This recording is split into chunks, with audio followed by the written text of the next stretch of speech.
Good evening, everybody. This is Robin with another edition of Horror Pop After Midnight. And my guests tonight are filmmakers Kenny Scott Guffey and Jake C. Young. How's it going, guys? Good. How are you doing, buddy? All right, thank you for coming on the show. Thanks for having us. Yeah, I saw your Indigo campaign. I contribute, of course. I'm gonna get to Blu-ray because I support independent filmmakers and physical media, so I decided to get the Blu-ray. Thank you. Yeah, let's talk about your indie horror film. It's a vampire western film. It kind of reminds me a little bit of like High Plains Drifter, but with vampires. That's the vibe we're going for. Jake, why don't you give him a little rundown?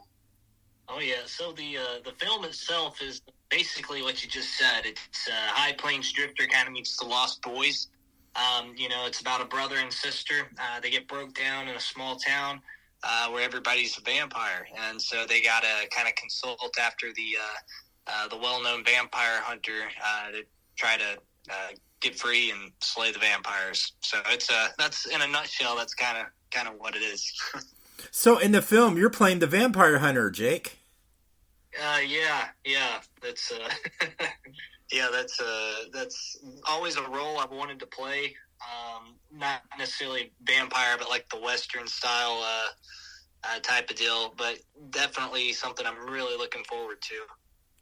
Also, you got involved from the writer of American Vampire, Roland Jeanette. How'd you get him to be part of your project? Roland, actually, Jake and I were both friends with Roland for a little while. And, he's somebody that we both just admired and respected immensely. And Roland had watched our previous film, The Dark Room, and gave us a little blurb to use for, promotion and whatnot, just saying that he'd watched it and his thoughts about it and everything. And when it came time to write this script, we approached him to do it for us. And American Vampire is one of my favorites. It stars my mentor, Trevor Lesueur, who I absolutely love. Trevor's a great dude. He's like a big brother to me. And, I'm a huge American Vampire fan, and we have some little nods and winks to American Vampire in this film. So the way it sounds like, is your film part of the American Vampire universe? It takes place within the same universe, yes. Yeah. So, how'd you come up with the story? I'm going to turn that over to Jake. Jake knows everything. Come on, Jake. Give us the juice. Well, originally, it had kind of spawned from an idea. Scott and I kind of talked, Kenny Scott, that's what I call him, Scott sometimes. He's whatever comes out. So I am. Well, we had been talking, and we both decided we wanted to kind of do a vampire style film, and I wanted to do a Western for so long, and we kind of got thinking about it, and I developed a small idea, come up with something, and as I developed it, we had the base of the idea, but once we had that, we didn't really know where to go, so that's when we contacted Roland, who had seen our previous films. He's a good friend of ours, and I was like, man, I need help here. And we talked to him, and slowly he began getting more and more involved. And he eventually, he's like, you know what? He's like, I'm just going to write this whole thing. And he basically took the idea that I'd had, and we evolved it into a screenplay. And ultimately, I think we came out with a very, very good, what's going to be an adaptation of that story. And I think it's going to be a really good film. We shot a small teaser that's online now. We shot that a couple months ago. It's probably been, 2-3 months ago now. And, I think it was early December, pretty sure. Yeah, so it's been a while back. And we shot just a little teaser. And the vibe from that, it turned out to be something really, really cool. But I think the film itself is going to be something really, really amazing. We've got some really big cast attached to it as well. Kenny, you want to tell them about that? Sure, we have A Nightmare on Elm Street's Tuesday Night attached to the film, which is that's a huge get for me. Not only is Tuesday an amazing artist in her own right, from Nightmare on Elm Street and then from her musical career, and just other films and projects she's done. But I mean, her dad was Baker Knight, who, he wrote songs for Elvis and Ricky Nelson and all of those 1950s, 60s musical artists. I mean, her dad was a musical pioneer, so she's definitely entertainment industry royalty to have her on this film. And then also, Nightmare on Elm Street 4 was the first one of the series that I saw. I don't remember why that was, but it was the first one that I saw. And so it holds a special place in my heart to have her attached to this project. And we also have Danny Hitt from American Vampire playing the same role of Bogey in this film in a cameo role from that film. And we have Sarah Claxton, who is known as the Grim Wreather, who she makes, she's a full-time wreather. Like, she makes these beautiful custom wreaths for people, all horror themed. She's in the Knoxville area. She's got a huge following, and I can't wait for her to get started on this film and for her fans to see her, on screen. It's going to be really exciting. It sounds like a great cast, and like I said, I'm looking forward to see it when it's all and done. So, how'd you get Tuesday Night to be part of the film? What interested her to be part of this project? She said that she'd always wanted to play this role, which was that of a classy vampire. And so it was something that had never been offered to her before. And so she was so excited, and, we basically fashioned, once she was interested and wanted to do it, we fashioned this character, to her liking, what she wanted, because it's, a role that she'd always wanted to play. And she read the script and was just so excited. She is such a sweet person. Very sweet lady. I can't say enough good things about Tuesday. She's just an amazing human being. So tell me a little bit about the special effects and how bloody is it going to get? Is it going to be like one of those crazy spaghetti western type of style violence with vampirism in it?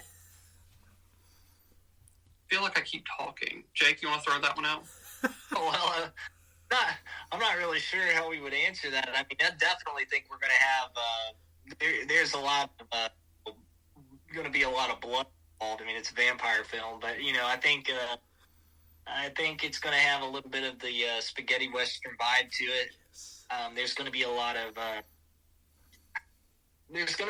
of practical effects over visual effects. Just because I think those are a little more. I think that's what made films good and quality. And I think over the last probably 20 years, that quality has lessened in film because we've moved more towards, CGI and stuff like that. And we kind of gotten spoiled. So what we're really trying to do is, we want to capitalize on those things that made horror films good. This is going to have the vibe of a lot of those classic horror movies, classic westerns and things of that nature, really, kind of paying homage to those. I told Jake 2 years ago when we pulled off a decapitation on Night of the Undead, completely 100% practical, I would never doubt it again, so I don't. Now, every good horror film has a great music score to it. So for this one, are you going to have a haunting / western type of score, kind of like a Sergio Leone type of vibe, type of style of music in your film? I'm not sure what we're going to have yet as far as the scoring. We always leave our scoring to Brian Labuda, he is so talented. We always get compliments on our film scoring because they're always done by Brian. He's like the master. I always say he's the Danny Elfman of independent film. And so I'm not sure what he's going to do yet. He does a lot of synth style, during his scorings in the last two films. I'm not sure what he's going to do for this one. I'm excited to see, though. I'm looking forward too. Jake, since you're playing the vampire hunter, what type of character is this vampire hunter you're portraying? Are you portraying it off to somebody, or this is going to be like unique in the original? No, it's definitely going to be portrayed off of the very Eastwood style cowboy. Maybe I was feeling, I'm really going to try to portray it as, like you said, the High Plains Drifter style, maybe with like a hint of, Wolverines or Van Helsing or something like that. He's just that classic, really badass kind of, vampire hunter. But I think that's what I'm really going to try to do is, it's definitely been based more on the Eastwood style, like you said, with Sergio Leone's characters that he had created, like the Man with No Name, High Plains Drifter, characters of that nature is what I'll really try to be pinpointing. Let's talk about the props. So, are you gonna get to play with some beautiful weaponry too? Oh yeah, for sure. I mean, you can't make a vampire movie without some stakes, a couple guns, all the really cool prop stuff. We've got some props that will be from the original American Vampire film. Nice. You'll catch a few Easter eggs from those in there. Now, since it's about about vampire hunter and his sister, who's the actress that's going to be playing the sister in the film? So we've got the story itself. There's a young boy and his sister. They're driving through town. So we have Drake Daffrin playing the young boy, and the older sister is played by Casey Robinson. She's been in quite a few movies. She's going to be playing the older sister, and then of course I'll be playing the vampire hunter that they consult to basically take down the Dracula of our film. So I'm excited for it because, like I said, I like vampires and westerns, and also paranormal as well.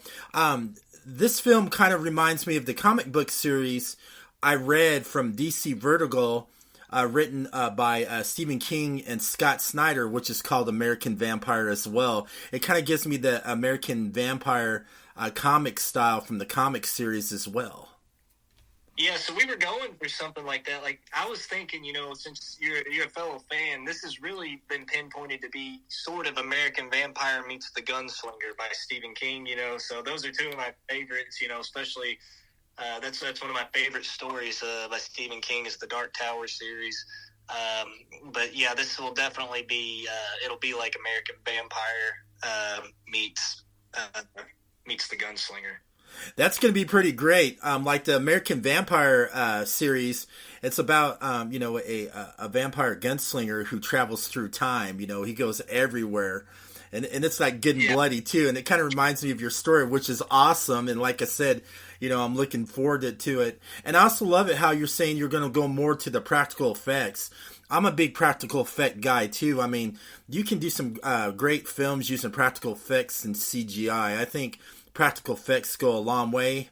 I mean, you don't see much of it in films, but I've seen a lot of it in indie horror, which is phenomenal, and I hope to see more of the practical effects side in films. Yeah, definitely. The practical effects, they definitely, there was something about a grand illusion that there was to the older films, especially in the early 70s era with horror movies. Mm-hmm. It just it became something that was it made it feel more real. And I think nowadays we've gotten so spoiled because 80% of most films are nothing but CGI, and you lose an element there. So hey, that works anyway. It's the best. Now, let's talk about another film you just mentioned. You guys did Night of the Undead. It's like a fan. It's like a fan film, like a fan film tribute to George Romero.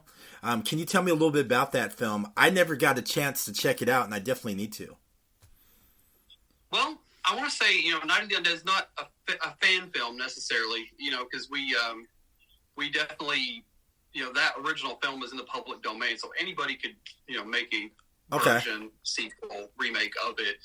And we did get distribution for it, so it is globally distributed, so it was pretty cool. But yeah, Night of the Undead was, it's a film that's very near and dear to me.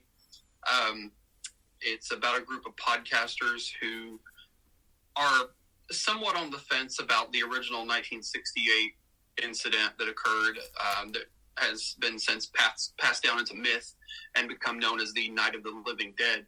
And, they want to do a podcast episode for their show about it. And they go out to the original farmhouse where everything went down. And things start to go south once they get there.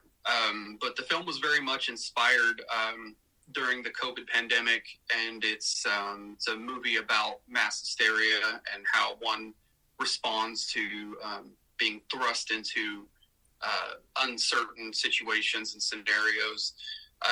It was a labor of love from everybody involved with it. I really think so.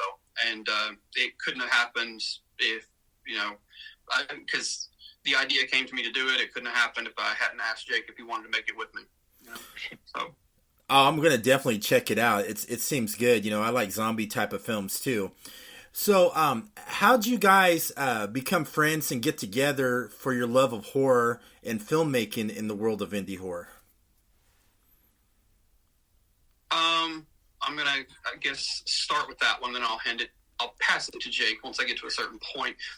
I had been doing a podcast for about a year when someone suggested to me that I needed to reach out to Jake. And I did. I reached out to him and let him know, that I did a podcast and I had a lot of famous actors on it from, like Halloween and Texas Chainsaw Massacre, Friday the 13th. It was kind of unique back when I was doing it, I feel like, and now everybody's doing it, so it's not as unique anymore. But I remember I'd get text messages, how'd you get that guest? Who's how'd you get them on there? And it's like, now everybody does it, no big deal. So I reached out to Jake and told him, somebody suggested I meet you and watch one of your films, and I'd like to get together and we could, just talk about movies together for a while. And this is where I'll hand it off to him.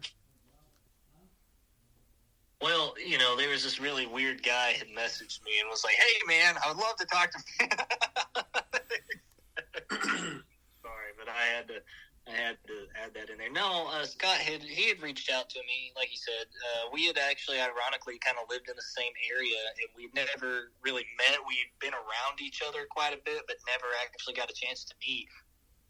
So he reached out to me and he said, I would like to see about, working with you sometime. And I was like, yeah, sure.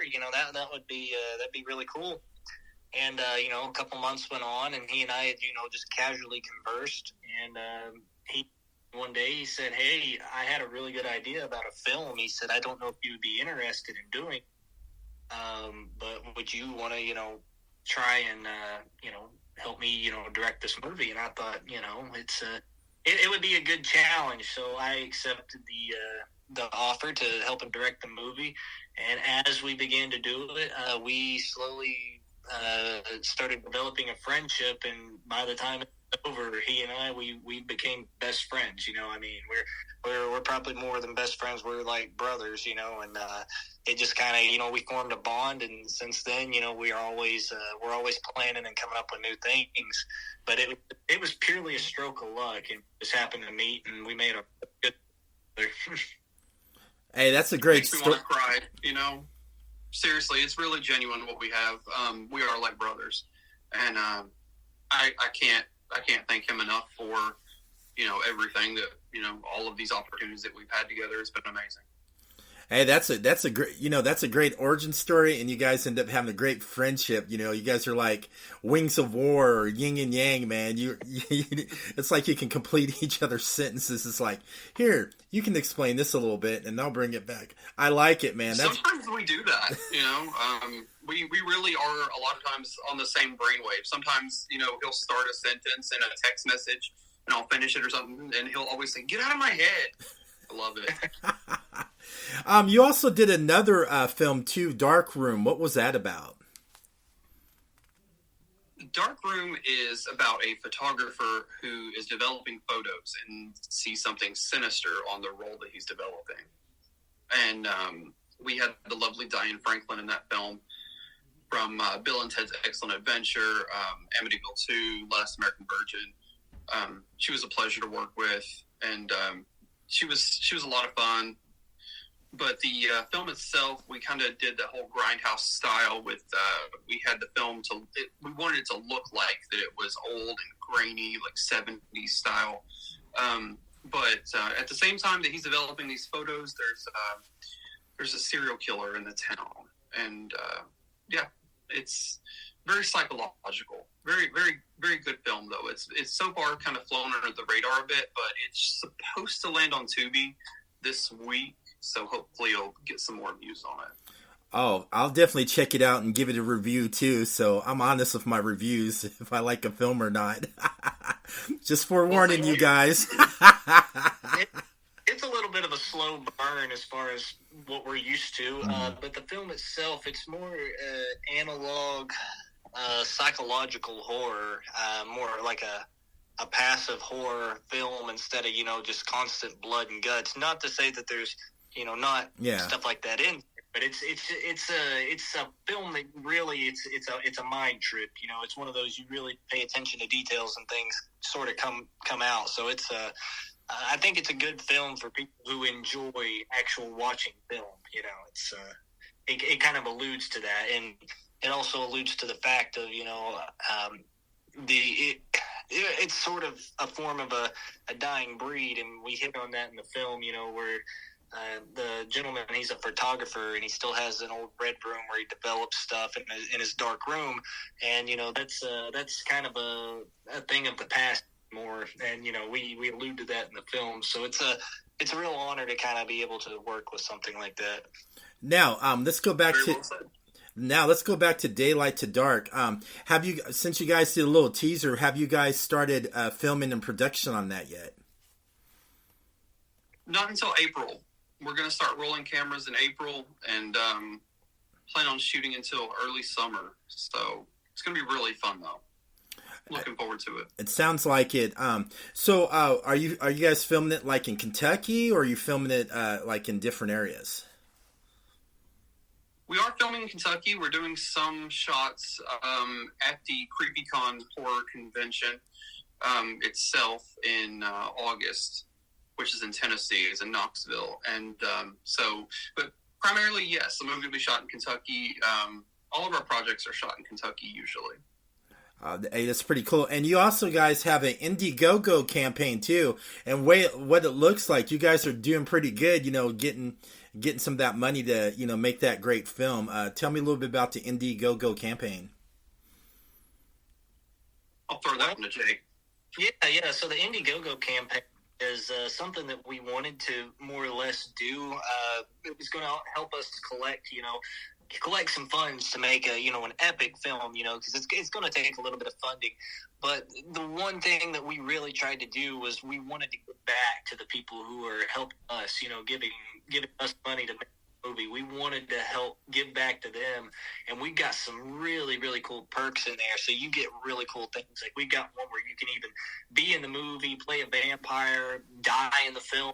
I mean, have your picture in the movie. There's just a lot of things you can actually do to be involved in the film, which is what we really wanted. We wanted it to be more of a community thing than just, oh, hey, I made a movie like every other person on like Indiegogo does, like go give me money. We wanted to give back to people and like really, do this film right, because like you said, I think it's going to be a really cool, it's got a comic book vibe to it, and I think it's something that a lot of people would they really want to see, Westerns and vampires. I mean, that's just cool. I mean, I don't know why anybody wouldn't want to see something like that. But yes, there's a lot of cool things in there. Even if you can't, afford something, there's something for everybody on there. Even if it's just, getting the official bundle of like posters and concept art and signed Blu-rays and, just really cool things. We want to try to get people involved in it. And, that's what we were telling people, everything that you throw our way helps, even if it's $2. I mean, a cup of coffee costs you more than that. So we really appreciate everybody who's kind of pitched in, and, we want to give back to you guys and, give back to the people who want to watch this movie, because it's what we love doing and we want to share it with the world. So, after you guys are done filming and when it comes out, and if it does become a hit, are you going to take it to film festivals? And also, if it's good, will there be any like any sequels like in the near future if it turns out to be good? Well, we haven't really discussed that. I think we're going to try to get to the first one first. Just see where that goes. That could end up. That could be a really big potential thing. But the film itself, we usually secure distribution for them in the early phases. More than likely, this one probably will, and we'll have a premiere for it probably, somewhere around Knoxville or Nashville or somewhere like that, and then we'll put it out on all the major streaming platforms such as like Tubi, Plex, and Vudu, Amazon, all those, and it'll be a good place for you to go and kind of check it out, and it'll be available to the world. So that's the plan at the moment. Hey, I love going to premieres and supporting indie filmmakers. So when that premiere comes in the near future, I better get an invite because I'll drive down there. Absolutely, man. People to be a part of it. We want everybody to show up as much as you can. We usually do a crew premiere, but we would definitely love to. We want to have as many people at the premiere to see the movie. And it'll more than likely will be an open premiere. We'll throw some invites, but usually we try to just get it'll be a cast and crew premiere, so everybody's welcome to show up as long as there's tickets and seats. Hey, the more the scarier. So hey, those scarier. Yeah, those premieres are usually fun. I've been to a lot of indie premieres. They're a blast. I mean, it's like a big giant family, getting together watching, a great film. Oh yeah, that's our goal. That's what we really hope to do. I also like the little poster of Daylight to Dark. You sent me like a sample of the poster. It's pretty cool. Who did that poster?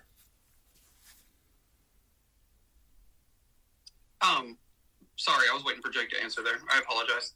Our crowdfunding campaign manager, Abel Berry, actually did that poster. He did a fantastic job with it.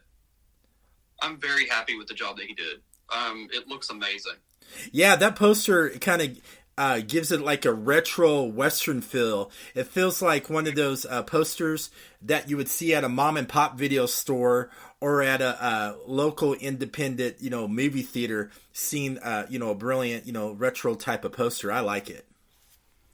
That's what we always try to do with our films. We try to give it like a throwback look to, 70s, 80s, 90s, something like that. Like you said, something you'd see on a shelf at a video store. We always kind of try to do a throwback like that. Just because that nostalgia factor, I mean, everybody's got it, right? Everybody can remember going to a video store. If you're a movie fan, you remember, looking through the titles in the horror section. And so, I mean, I always feel like that is something that we try to do is throw in that nostalgia factor a bit. That's pretty cool. Since it'd be also really cool too. If you guys, since you guys are doing distribution, it would be cool if you did a VHS copy of it too. We had actually had that idea when we did Night of the Undead to do a VHS copy. I don't remember the exact reasoning that it didn't happen, but it didn't happen. But it definitely was an idea that we had. That would have been, and it might still happen for an anniversary edition or something. We've discussed that as a possibility. Yeah, for sure. Oh, that'd be pretty fun because I'd definitely buy one. Just a display going, hey, look, I got a VHS. That would be cool. Pretty cool. I still love them. And I think it's definitely a cool little nostalgic piece to have on VHS. Hey, it'd be original and unique for your collection because I'm a strong supporter of physical media. So it would pretty neat, So what's your thoughts on supporting physical media, and what's your thoughts about how physical media is slowly dying, but not for the boutique online stores? And do you think movie theaters are still going to be around for a long time? I'm a huge fan of physical media because not every title is streaming. You can't find every single movie streaming somewhere. And, one argument I heard years ago was, I don't need that. It's on Netflix. And it's like, Netflix removes their titles all the time. and then you can't find it on Netflix or Amazon or Hulu or Vudu. And then what do? There's this entire, I don't even know, I guess, it's not a genre. There's an entire history of film that is eventually going to be just missing because it's not streaming anywhere and nobody's going to be buying physical media if it's dying, right? The only thing you're going to be able to do is find out-of-print copies of these films. And I'm a huge collector of physical media. And so I think that for diehard collectors and really serious movie fans, physical media will always be a thing, just like theaters. Because going to a theater and seeing a movie with an audience is definitely an experience. You play off of the other person's energy. The people in front of you, behind you, and around you. You play off of their energy, especially in a horror film. There's nothing like watching a horror film with an audience. It's amazing. It is an amazing feeling. So that's just my opinion. Yeah, I don't have nothing against the casual streamer movie fan. I mean, more power to them. Like you said, there's some, films we have to unfortunately stream because it will never come out in the physical media, so I'm not knocking that. And I'm like you, I love going to the movie theater to see a good horror film or a Western or action, film. And you sit with different types of people you wouldn't think you would sit with from everywhere. It's like everybody's getting along. There's no judgment. It's everybody enjoying this great film. Yeah, for sure. Everybody comes together, and it's like this united team of people that they're here to experience this thrill ride together. So it's beautiful, And what's your thoughts, Jake? Wow, I'm a big proprietor of physical media. I mean, if you can't touch it, I don't think you actually own it. You know what I mean? I mean, if it's not physical, you can't really own it. But I myself am a huge collector of physical media, and I think it's a wonderful thing. Movie theaters will, they'll always be around, like Kenny had said, just because of the experience and the thing that it is to do, and the regroup off box office. Now, I do think that streaming will slowly become more and more available, and things will premiere earlier on streaming. But I think there'll always be a thing to do with movie theaters and physical media, because there's some people that it's still just too much of a demand for. But I myself, I enjoy physical media and going to watch movies at a theater. It's definitely an experience, and it's a fun thing, and I think it'll always be around. All right, since we're all supporters of physical media, I'm going to ask you one more question for both of you guys. What was the first physical media movie you bought to start your collection? Mine? God, I don't even remember. Yeah, I mean, are we talking like disc or VHS? I'm talking. We can go. Okay, we'll start off with VHS and then disc. Oh man, that's a hard one, isn't it? Like, I don't remember now. Okay, I'll say my dad. I remember growing up, and my dad would always buy me VHS tapes because my parents were divorced because they brought me up in a happy household together. But like, he would always buy me VHS tapes.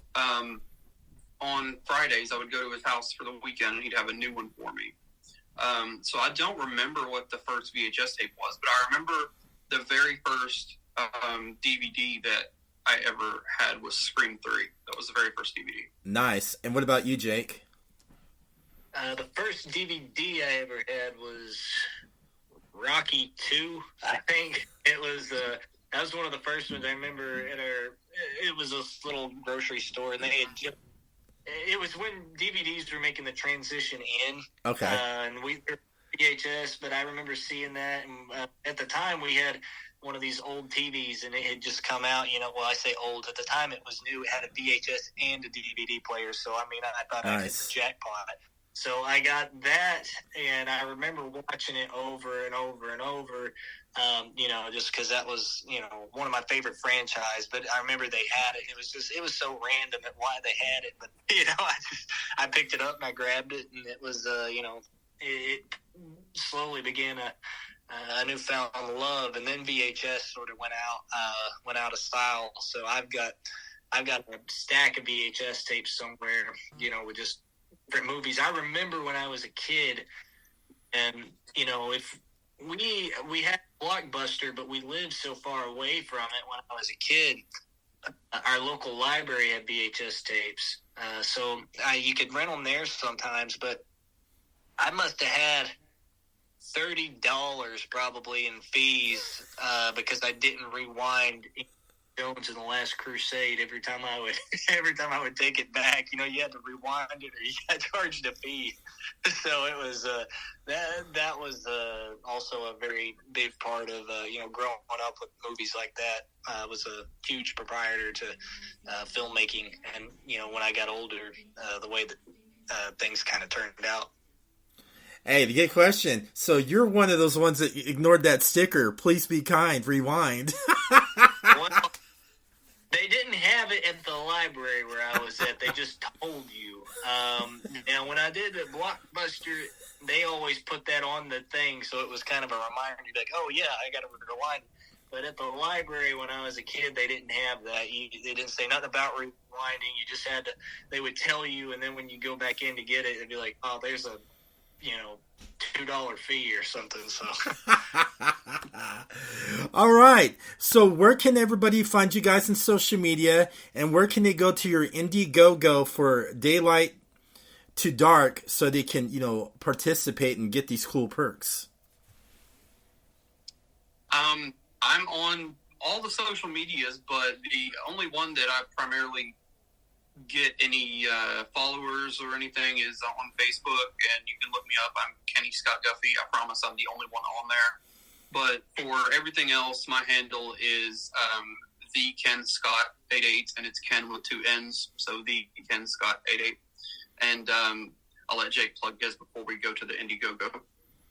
Yeah, mine same Facebook. It's just my name. You can find that. Usually, I've got quite a larger following probably on Instagram. My handle is Jake C. Young _official. The only one with the verified check on there. But that's the most common one that I use as far as, film production and stuff. But Facebook, I'm on there as my name as well. All right. And where can everybody go to your Indiegogo? We've been posting the link for it on our socials over the last few days because we launched it on Friday. I'm sure if you go on Indiegogo and under the films and scroll, you'll find it. But the link we've been posting on our socials because we've been wanting to get everybody involved to it. And if you're going to post it, I can shoot it over to you. Yeah, please do, because I'm going to add the link to it when I post the podcast episode on my social media so people can click on if they want to get those cool perks. Awesome. Thank you. Yeah, like I said, I'm a strong supporter of indie filmmaking, actors and artists. You guys are the ones out there to put your blood, sweat, and tears into these films. If it wasn't from, indie filmmakers, we wouldn't be having some of these like big mainstream films because everything starts in the world of independent cinema. So that's just my opinion. So. Thank you. And guys, thank you so much for coming on. And everybody, thank you for listening to Horror Pop After Midnight. Have a great evening.